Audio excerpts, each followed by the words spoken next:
الوحيد اللي انت ما تعرفوش المصريين ما يعرفوش العمليه طبخه، بس للاسف كلوها حمضانه.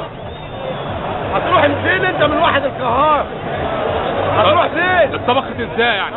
اتطبخت احمد رفعت كان معاه قاضي اسمه شرف عز الدين وهبه، وهو يعلم بذلك. قاضي محكمه جنايات القاهره الاولى اللي هو عطى معظم الاعدامات للناس ايه؟ اللي هم عاليين. فقالوا نستبعد ده، هات عم احمد رفعت يهبط الشعب. الاول خالص احمد رفعت طلع يقول ايه؟ الله لا النبي عارف ربنا قوي، وانا عارف ربنا وانا مش عارف ايه. هبط الشعب. الشعب المصري حلاوته مطير، بس عنده هنا مفيش مخ، لانه عمره ما عمل ثوره. فين من زمان لما عمل الثوره دي قامت على حاجتين: عداله اجتماعيه، وقامت على نظام مبارك الاول. انا في احداث محمد محمود ومسرح البالون اول واقعه سمعتوا بيها، اللي ماتوا فيها شهيد شفتها بعيني دي، والقوات المسلحه نازله عليها بضرب الشباشب. والشرطه قال يقول لك الشعب والجيش ايد واحده. ايوه الجيش بتاعنا، الجيش بتاعنا. المجلس العسكري ده ايه المجلس ايه ده؟ ايه النفاق اللي انتوا فيه ده؟ ده نفاق، ده ظلم والله. ده ايه يا راجل؟ ده ليبيا بتضحك علينا. ليبيا اللي هي 2 مليون ولا 5 مليون بتضحك علينا. بتضحك علينا في ايه؟ ان احنا شعب طيب، الشعب بتاعنا طيب. طب انت حضرتك نفسك في ايه دلوقتي؟ نفسك ايه؟ المطالب اللي انت بتقولها على رسول الله.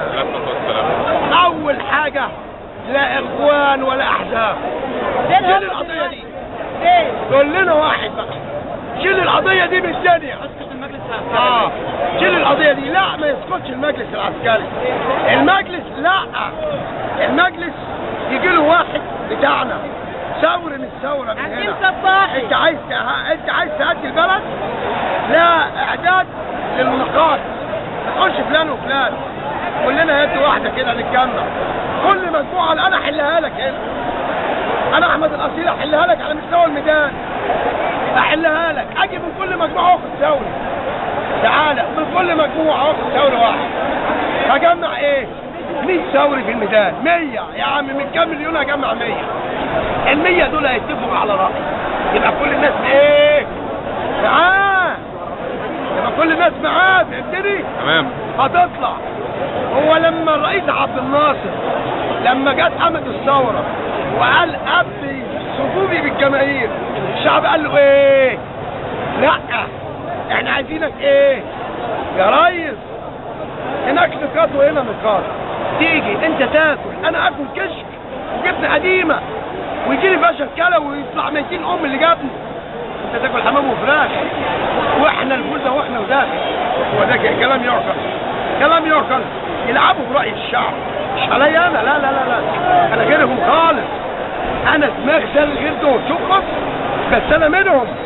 انا من الارض مصريه، وفدا الارض دي امي وابويا واللي جابني. انا اموت في رجل الارض والله. تمام. واعتقلت وهم عارفين ان انا اعتقلت، وعارفين ان انا اعتقلت. مش هنخبي على الناس. انا اعتقلت 6 مرات. انا اللي رفضت صفقه الامن. عرفتوا كده؟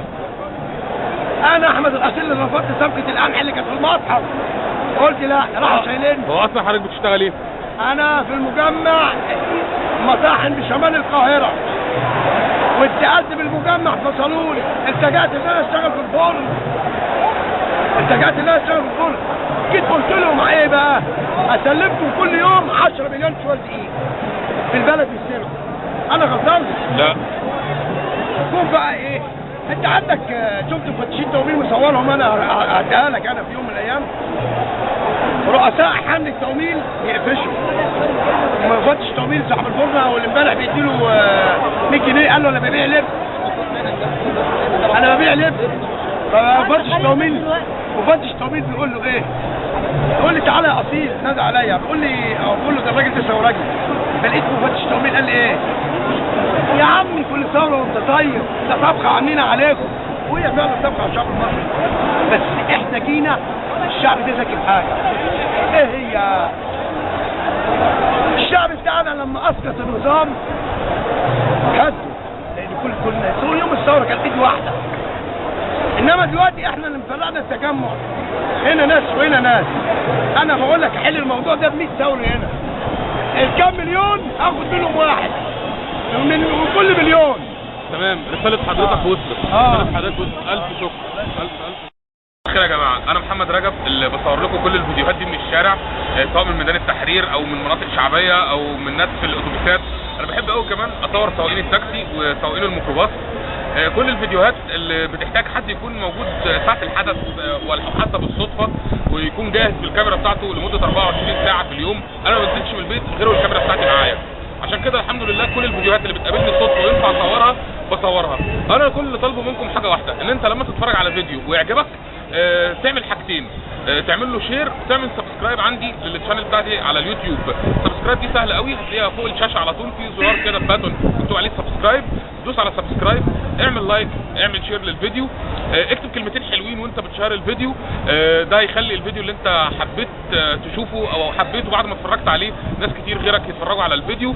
وانا الحمد لله كل الفيديوهات اللي بصورها لازم يكون فيها معنى وفيها مضمون يوصل رساله محترمه لكل الناس اللي بنسميهم انترنت يوزرز او يوتيوبرز. بشكركم وبشكر حضراتكم وانتم بتتفرجوا على الفيديوهات.